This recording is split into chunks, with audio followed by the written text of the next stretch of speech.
है हमारा छठवां प्रश्न कह रहा है कि कोण ए और कोण बी, कोण ए और कोण बी न्यून कोण हो। ये कैसा कोण है? न्यून कोण है, जहां cos ए बराबर cos बी है। तो सिद्ध करना है, कह रहा है कि दिखाइए कि कोण ए कोण बी के बराबर होगा। ठीक है, तो ऑलरेडी जब यहाँ कहिए दिया है कि cos ए cos बी के बराबर है, तो आप यहीं से समझ जाएंगे कि कोण ए कोण बी के बराबर होना चाहिए। लेकिन अगर हम ऐसा करें, आपको दिखा देना चाहते हैं कि देखिए कुछ ऐसे त्रिभुज बना होगा, एक समकोण त्रिभुज। अब इसमें कोण ए और बी यहाँ पहले ऑलरेडी लिख दिया है, कोण ए और कोण बी न्यून कोण है। तो ए और बी में से किसी को यहाँ नहीं नोट कर सकते हैं, यहाँ नहीं आपको लिखना है, यहाँ पर सी लिख दीजिए। क्यों? क्योंकि यहाँ पर 90 अंश का कोण बन रहा है, और 90 अंश के कोण को समकोण कहते हैं, न्यून कोण नहीं कहते हैं। 90 अंश से छोटा कोण रहता है तो उसे न्यून कोण कहा जाता है। ठीक है, तो यह समकोण त्रिभुज है, तो जहाँ 90 अंश का कोण बना है वहाँ ए और बी नहीं लिखना है। क्यों? क्योंकि यहाँ कहा है कि कोण ए और कोण बी न्यून कोण है।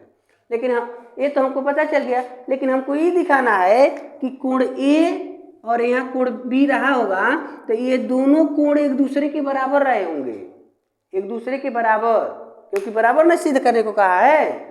अब देखो ये 90 फिक्स हो गया है यह कोण, तो त्रिभुज के तीनों कोणों का योग कितना होता है? 180। तो 180 में से तो 90 यह फिक्स हो गया, तो बच गया 90। तो इन दोनों का योग कितना रहा होगा? 90 रहा होगा ना, तो आधा यह हो जाएगा, आधा यह हो जाएगा, यानी 45-45 के कोण होने चाहिए। लेकिन कैसे होगा, कैसे मानेंगे, है कि नहीं है, ये हमको पता करना है। अब आइए, तो जब दिया है वहाँ से देखिएगा, दिया है, क्या दिया है? cos A बराबर cos B दिया है ना, हम नहीं लिखे भाई, ये तो यहाँ कहा है, कह रहा है कि जहाँ यह लोग बराबर है। ठीक है, तो हमने लिख दिया cos A cos B। तो फार्मूला बता दोगे, cos का त्रिकोणमितीय अनुपात क्या होता है? cos का त्रिकोणमितीय अनुपात होता है क्या? आधार बट्टे कर्ण, आधार बट्टे कर्ण। तो हम यहाँ लिखते हैं आधार, यहाँ मतलब नहीं लिखेंगे, यहाँ हम फार्मूला केवल यहाँ दिखा देते हैं। cos थीटा का सूत्र होता है आधार बट्टे कर्ण। लेकिन ये बताओ, जब कोण हमारा यह लिया जाए, कोण ए है, तो कोण ए के सामने की भुजा क्या होगी? कोण ए के सामने की भुजा को लंब कहते हैं, यह लंब हो गया। और ये तो कोण फिक्स है ना, इसमें कोई परिवर्तन नहीं। तो आधार कौन है? नीचे वाला आधार हो गया। तो आ जाओ यहाँ, cos A का सूत्र, cos A का त्रिकोणमितीय अनुपात है आधार बट्टे कर्ण। तो cos A के जगह पर लिखेंगे आधार, आधार के नाम हमें क्या है? AC, आधार के नाम है AC बट्टे कर्ण, कर्ण का नाम है AB, AB ना। अब आओ इस साइड में, अब cos B है। ठीक है, ये बताइए, अब ये मिटा दे रहे हैं भाई दोनों। आपको बताए हैं कि कोण जो लेते हैं उसके सामने की भुजा लंब होती है, तो इसमें कौन सा कोण लिया है? बी लिया है। तो अब इसमें जब इसका यूज हम करेंगे तो हमारा कोण तो यहाँ चला गया, इसके सामने की भुजा कौन हो गई? AC। तो AC को ना अब लंब कहेंगे, AC अब लंब हो गया। तो आधार कौन हो गया? यह ना आधार हो गया।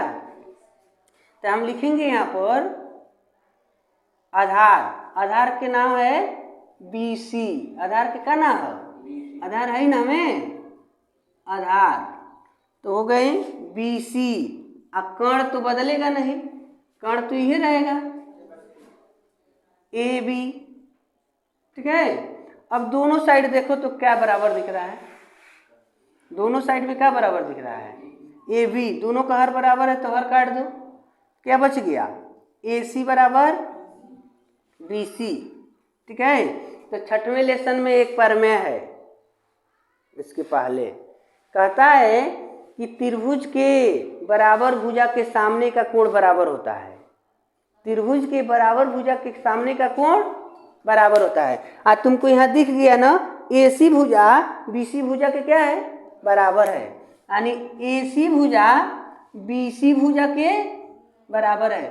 तो इस भुजा के सामने का कोण B हो गया और इस भुजा के सामने का कोण A हो गया।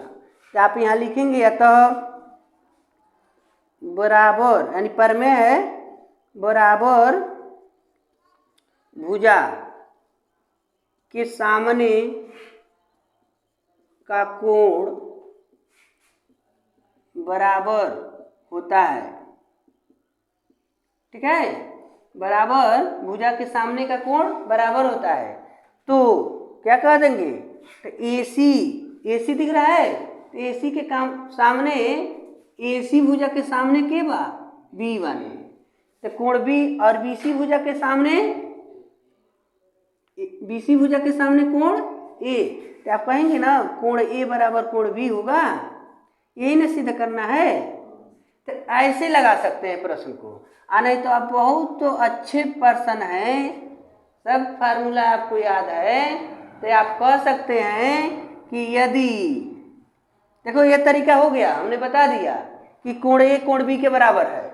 लेकिन दूसरा कंडीशन हम बताते हैं, दूसरा क्या है, यदि cos A और cos B बराबर दिया है, एग्जाम में बैठ गए cos A cos B के बराबर है, तो तुरंत आप क्या करेंगे, cos से cos निगलेक्ट कर देंगे और कोण A बराबर कोण B, ये आपका सोल्यूशन हो जाएगा। ठीक है, ऐसे भी कर सकते हैं। देखिए प्रश्न नंबर 7 क्या कहता है, कह रहा है कि अगर काट थीटा के वैल्यू 7/8 है, ठीक है, काट थीटा का मान 7/8 है, तो देखिए दो प्रश्न पूछा है, इतना और इतना का मान बताइए। यानी 1 + sin थीटा 1 - sin थीटा, नीचे है 1 + cos theta into 1 - cos theta का मान कितना होगा, यहाँ क्वेश्चन मार्क है। दूसरा cot स्क्वायर थीटा का मान कितना होगा, तो काट स्क्वायर का तो एक लाइन का आंसर है, काट का मान देवे किया है, काट थीटा का मान 7/8। तो ये जब 7/8 रख के वर्ग कर देंगे, तो 7/8 का वर्ग कितना होगा, 7 सत्ते 49, 8 हटाई, तो इसका तो आंसर हो जाएगा 49/64। केवल हम इनके चक्कर में पड़ेंगे भाई, इसका वैल्यू निकालें। ठीक है, तो इसको निकालने से पहले साइन और कास का मान हमको पता होना चाहिए। ठीक है, तो साइन कास के मान हम पहले से आपको बता दिए। जब त्रिकोणमितीय अनुपात निकालना हो तो बिना किसी से पूछे एक समकोण त्रिभुज बना लो। अब देखो इसमें ABC नहीं यहाँ लिखा है, थीटा लिख दिया है, तो आपके ऊपर डिपेंड करता है, थीटा यहाँ लिखो चाहे यहाँ लिखो, कहीं लिख सकते हो। तो अब आप त्रिभुज का नाम दे दीजिए ABC। अगर हम इस थीटा को उठाकर यहाँ लिख दें तो कोण के सामने की भुजा क्या हो जाएगी, और 90 अंश के सामने वाला जो है ये तो कोण है, ये है, आज ये बच जाए वो आधार। ठीक है, तो आ जाओ भाई, कॉट थीटा का सूत्र क्या होता है, कॉट थीटा का सूत्र क्या होता है, आधार बट्टे लंब, tan का होता है लंब बट्टे आधार। ठीक है, तो कॉट थीटा का वैल्यू है ना 7/8, और ये हमें आधार बट्टे लंब। अब देखो तो आधार का मान कितना मिल गया और लंब के मान 8। तो देखो लंब के जगह पर लिख दो 8 और आधार के जगह पर 7। ठीक है, लेकिन हमको अभी तो कर्ण नहीं मिला, कर्ण के मान निकालेंगे। तो कर्ण के लिए क्या हम सूत्र यूज करेंगे, पाइथागोरस जी को। ठीक है, तो क्या निकालना है, कर्ण निकालना है। हम लिखेंगे कर्ण का वर्ग बराबर लंब का वर्ग प्लस आधार का वर्ग। ठीक है, अब देखिए कर्ण का क्या नाम है, AC का वर्ग, लंब का क्या नाम है, उसमें देखो 8 है, 8 का वर्ग प्लस आधार 7, तो 7 का वर्ग। AC का वर्ग, अब बताओ बराबर 8 के वर्ग, और ये दोनों को जोड़ लो बाबू, तो आई जोड़ेंगे 9 4 13 को 3 और 6 4 10 1 113 आ गया। तो 113 का वर्गमूल मिलेगा, इसका वर्गमूल निकालेंगे, 3 का भी तो निकालेंगे, तो इनको क्या करेंगे हम कड़ी में लिख देंगे। अब इसका वर्गमूल हमको नहीं मिल रहा है 113 का, तो जैसे है वैसे हम रहने देंगे, ठीक है। तो इनको उठाकर इसमें रख दीजिए। काड़ी में 113, काड़ की लंबाई हमको मिल गई। अब आइए इसका मान हमको निकालना है, तो इसमें साइन और कास का यूज किया गया है। तो इस त्रिभुज की सहायता से साइन और कास का मान हम निकाल लेंगे। आइए साइन थीटा का सूत्र क्या होता है, त्रिकोणमितीय अनुपात लंब बट्टे कोण, ठीक है। तो साइन थीटा का मान हो गया आपका, लंब है 8 और कोण है काड़ी में 113, यहीं पर निकालिए। कॉस थीटा का मान होता है सूत्र आधार बट्टे कोण। तो कॉस थीटा की वैल्यू मिल गई हमको, आधार कितना है 7 और कोण कितना है काड़ी में 100, दोनों का मान मिल गया। जब दोनों का मान मिल गया, अब इस प्रश्न में को उठा लो भाई, जिनका हमको मान निकालना है। तो प्रश्न को उठा कर लाओ। तो 1 plus sine theta 1 minus sine theta upon, ठीक है, 1 प्लस कॉस थीटा और 1 माइनस कॉस थीटा, ठीक है। तो नंबर रखो 1 प्लस साइन थीटा की जगह पर ही लिख सकते हैं ना, 8 बट्टे काड़ी में 113, यहाँ भी रख सकते हैं। लेकिन इसके पहले हम आपको थोड़ा सा आपको बताना चाहते हैं। ये बताइए, अगर यह किसी का सूत्र होता है क्या, ए स्क्वायर माइनस बी स्क्वायर, इसका कुछ नंबर होता है, सूत्र होता है ए प्लस बी और ए माइनस। अगर ये पहले लिख दें हम ए प्लस बी और ए माइनस बी, तो क्या इसका क्या होगा, वो किसका टूटा हुआ भाग है। अगर इसको हम इतना लिख सकते हैं, तो इनको इतना नहीं लिख सकते हैं, लिख सकते हैं ना। तो देखो ए स्क्वायर माइनस बी स्क्वायर बराबर ए प्लस बी और ए माइनस बी, तो हम ए प्लस बी और ए माइनस बी की जगह पर लिख सकते हैं ए स्क्वायर माइनस बी स्क्वायर। तो ये बताओ, इसी के जैसन वो दिया नहीं है ऊपर, ए की जगह पर क्या है 1 है और बी की जगह पर साइन है। तो ए प्लस बी और ए माइनस बी के जैसन है ना, तो इनको हम नोट कर देंगे 1 का स्क्वायर, देखो ए स्क्वायर हमने 1 का स्क्वायर और माइनस बी स्क्वायर है, तो माइनस बी की जगह पर क्या है साइन, तो साइन का स्क्वायर, या ऐसे लिख सकते हो कोष्टक में करके वर्ग लिख सकते हैं। यहाँ देखिए नीचे भी तो ऐसा ही है, तो नीचे लिख देंगे 1 का स्क्वायर माइनस कॉस का स्क्वायर, कोई दिक्कत, ठीक है। अब देखिएगा 1 का वर्ग तो 1 हो गया, लेकिन साइन थीटा का मान क्या है यहाँ पर 8 बट्टे काड़ी में 100, रुकिए थोड़ा सा, इनको हटा देंगे हम, इनको हटा दिया गया। नंबर रखते हैं, साइन थीटा का मान है 8 बट्टे काड़ी में 113 पूरे का वर्ग करेंगे, क्योंकि साइन का वर्ग है ना, तो साइन के मान ना हमने रखा 8 बट्टे काड़ी 13 और इनका वर्ग है, तो इनका हम वर्ग कर देंगे। यहाँ बट्टे में क्या है 1 माइनस, तो 1 का वर्ग 1 और माइनस कॉस थीटा का सूत्र यहाँ है, सूत्र नहीं मान है 7 बट्टे काड़ी में 113 का वर्ग, ठीक है। तो आ जाइए यहाँ पर, तो 1 माइनस 8 के वर्ग 64।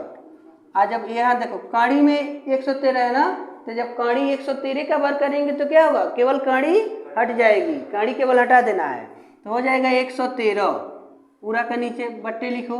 वही यहाँ भी 1 माइनस 7 के वर्ग करेंगे तो 49 बट्टे 113। अब भिन्न का भिन्न बन गया ना, लेकिन ये इसमें एक में 64 बट्टे 113 को घटा रहे हैं, तो घट नहीं पाएगा क्योंकि हर बराबर नहीं है। तो यहाँ हम क्या करेंगे, तिर्यक गुणा कर देंगे, इसका गुणा इसके साथ कर देंगे, ठीक है। तो ये कितना हो जा रहा है, यहाँ देखिए 113 माइनस 64 बट्टे, ऐसे गुणा किया ना तो 113 और माइनस 64, हर के रूप में क्या लिखोगे 113 ही लिखना है। यहाँ देखिए इसका इसमें गुणा करेंगे तो 113 माइनस 49 बट्टे 113। अब देखो 113 में 64 माइनस कर दो, 113 में 64 माइनस कर दीजिए। जब 64 माइनस करेंगे तो देखिए यहाँ पर 3 में 4 माइनस करना है, 4 को 3 में माइनस करना है, तो घटेगा नहीं घटेगा, तो इससे नंबर लेगा ये। तो 13 में 4 को माइनस करेंगे तो बच गया 9, ठीक है। और यहाँ क्या है, यहाँ 0 न बचा है, तो यह कितना हो जाएगा 10, 10 में 6 घटाएंगे तो 4, मतलब 113 में हम 64 माइनस किए तो 49 बच जा रहा है, ठीक है। बट्टे में क्या है, बट्टे में 100, तो यहाँ से देखो तो हर बराबर है ना, तो हर से हर काट दो सीधे, और जब इसको इसमें घटाओगे तो 64 बच जाएगा। 113 में देखो 113 में जब 64 घटा है तो 49 बचा है, और जब 113 में तो 49 घटाओगे तो 64 बच जाएगा। तो ये कटेंगे नहीं किसी नंबर से, ये इसका सॉल्यूशन मिल गया, इसका आंसर कितना मिल गया 49 बट्टे 64, यही आपका मान ज्ञात करना था, ये हो गया। आपको हमने बताया अगर इसका मान निकालना चाहते हो तो थोड़ा सा है, ये है इसका मान, देख लो कॉट स्क्वायर थीटा। तो काट का मान तो तू पहले से यहाँ जान रहा है, तुमको मिला था ना। तो काट की जगह पर 7 बट्टे रख सकता है 8, और इनका वर्ग है तो वर्ग, तो 7 के वर्ग 49 और इनका वर्ग भी 64 मिल गया। मतलब इसका मान जितना मिल रहा है उतना ही इसका भी मान मिल रहा है। देखो इसका मान मिला था ना 49 बट्टे 64, तो काट स्क्वायर का भी तो मान मिल गया 49 बट्टे 64। इस प्रकार इनकी वैल्यू हमको प्राप्त हो गई। देखिए 8वां प्रश्न कह रहा है कि 3 cot A इक्वल टू 4, यानी 3 cot A का मान 4 के बराबर है। तो कह रहा है इतना बराबर इतना है या नहीं, मतलब इसका वैल्यू जब निकालेंगे, इसका मान निकालेंगे और इसका मान निकालेंगे तो दोनों के मान एक दूसरे के बराबर होगा कि नहीं होगा, ये हमको पता करना है, ठीक है। तो देखिए इसमें क्या कंडीशन है, पहले हम सुधार करेंगे त्रिभुज बनाने के लिए, इनको उठा कर ले आइए। 3 cot A बराबर 4, तो cot A बराबर हो जाएगा 4 बट्टे, या नीचे से क्या जाकर भाग देगा 3, ठीक है। तो काट का सूत्र क्या होता है भाई, आधार बट्टे लंब। तो आधार के मान है 4 और लंब के मान है 3, देखो, ठीक है। तो हम एक त्रिभुज बना लें। यहाँ देखिए एक त्रिभुज हम लेते हैं, तो ए, इसमें कोण क्या दिया है ए, तो ए को हम यहाँ नोट कर लेते हैं, ए बी सी, तो यह 90 अंश हो गया, तो ये कोण हो जाएगा। और ए के सामने की भुजा लंब है और नीचे वाला बच गया तो आधार। तो लंब इसमें कितना दिया है देखिए 3 है, और आधार कितना दिया है 4, तो हम यहाँ लिख देंगे आधार के मान 4 और लंब के मान 3। कर्ण के मान निकालना है, कर्ण के मान 5 होगा, ठीक है। कई बार लगा दिया गया है ना इस प्रकार के सवाल। तो मान लो ये इनका वर्ग करेंगे और इनका वर्ग करके जोड़ लेंगे तो 25 हो जाएगा। चलो नोट कर देते हैं, त्रिभुज ए बी सी से, तो देखिए कर्ण का वर्ग बराबर लंब का वर्ग प्लस आधार के वर्ग, कर्ण निकालना है। तो कर्ण का पाइथागोरस पर में सूत्र यही होता है। तो कर्ण के नाम है ए सी, ए सी का वर्ग, लंब कितना है 3 है, 3 का वर्ग और आधार 4 का वर्ग। तो ए सी का वर्ग हो जाएगा, देखो ए सी का वर्ग बराबर 3 के वर्ग 9 और 4 के वर्ग 16, जोड़ लिए तो कितना हो गया 25, ए सी का वर्ग हो गया 25। तो जब हम वर्गमूल निकालेंगे AC का तो कड़ी में 25 हो गया, मतलब यहाँ से पावर हटाएं तो कड़ी में हो गए, और उससे भी बाहर निकाल दो 5 हो गया। AC का मान 5 मिल गए। ठीक है, अब आइए हमको क्या क्या चाहिए ये समझिए। देखिए tan चाहिए, यहाँ भी tan है तो यहाँ भी tan है, तो एक tan का मान निकालना है। इस साइड में cos है और sin है तो हम cos और sin का मान निकालेंगे इस त्रिभुज से। ठीक है, तो यही निकाल लेते हैं। tan A का फार्मूला क्या होता है? लंब बट्टे आधार। तो tan A के मान देखो, लंब है 3 और आधार है 4। sin A का मान निकालो। sin का होता है लंब बट्टे कोण। ठीक है, तो लंब है 3 और कोण है 5। देखो मिला था ना AC का मान 5, तो 5 लिखना है। और cos A का फार्मूला होता है आधार बट्टे कोण। तो आधार कितना है? 4 है और कोण कितना? 5। यानी tan sin और cos का मान मिल गया। इसमें से हम एक पक्ष को लेकर आते हैं, इनको लिखेंगे LHS। तो 1 minus tan square A upon 1 plus tan square A। कोई परेशानी है इसमें? तो मान रख दें tan A का। इसमें tan देखो 1 माइनस tan A का मान है देखो 3/, तो यहाँ लिखेंगे 3/4। और देखो इसका वर्ग है ना, हम इनका वर्ग कर देंगे। बट्टे में भी लिखेंगे 1 प्लस यही नंबर लिखना है 3/4 और पूरे का वर्ग कर देना है। अब देखिए 1 माइनस इसका वर्ग कितना होगा? 3 के वर्ग और 4 के वर्ग, वही काम नीचे 1 प्लस इनका वर्ग 9 और बट्टे 16। अब देखो हर तो बराबर नहीं है, अगर इसमें हम एक में 9/16 को घटा रहे हैं तो घटेगा नहीं। हम क्या करेंगे? तिर्यक गुणा कर देंगे। 16 एकम 16 माइनस 9 पूरा का बट्टा 16, और ये काम यहाँ भी 16 एकम 16 प्लस 9 पूरे के बट्टे 16। तो देखो हर से हर कट जाएगा, और 16 में जब 9 माइनस कर देंगे तो क्या बचेगा? 7, और यह दोनों को जोड़ लीजिए 25। ठीक है, तो LHS का मान मिल गया 7/25। अब हम RHS का मान निकालेंगे। ठीक है, तो यह है cos square A minus sine square A। तो cos के मान देखो यहाँ क्या है? 4/5, 4/5 का वर्ग और माइनस साइन A का मान है 3/5, इसका वर्ग कर दिए। तो वर्ग करो इसका, 4 के वर्ग 16 और 5 के वर्ग माइनस यहाँ 9/, दोनों का हर तो इसमें बराबर है तो तिर्यक गुणा करने की कोई जरूरत नहीं है। तो जब दोनों का हर बराबर है तो एक हर लिख दीजिए 25, और 16 माइनस, तो 16 में जब 9 माइनस करेंगे तो क्या बच गया? 7/25।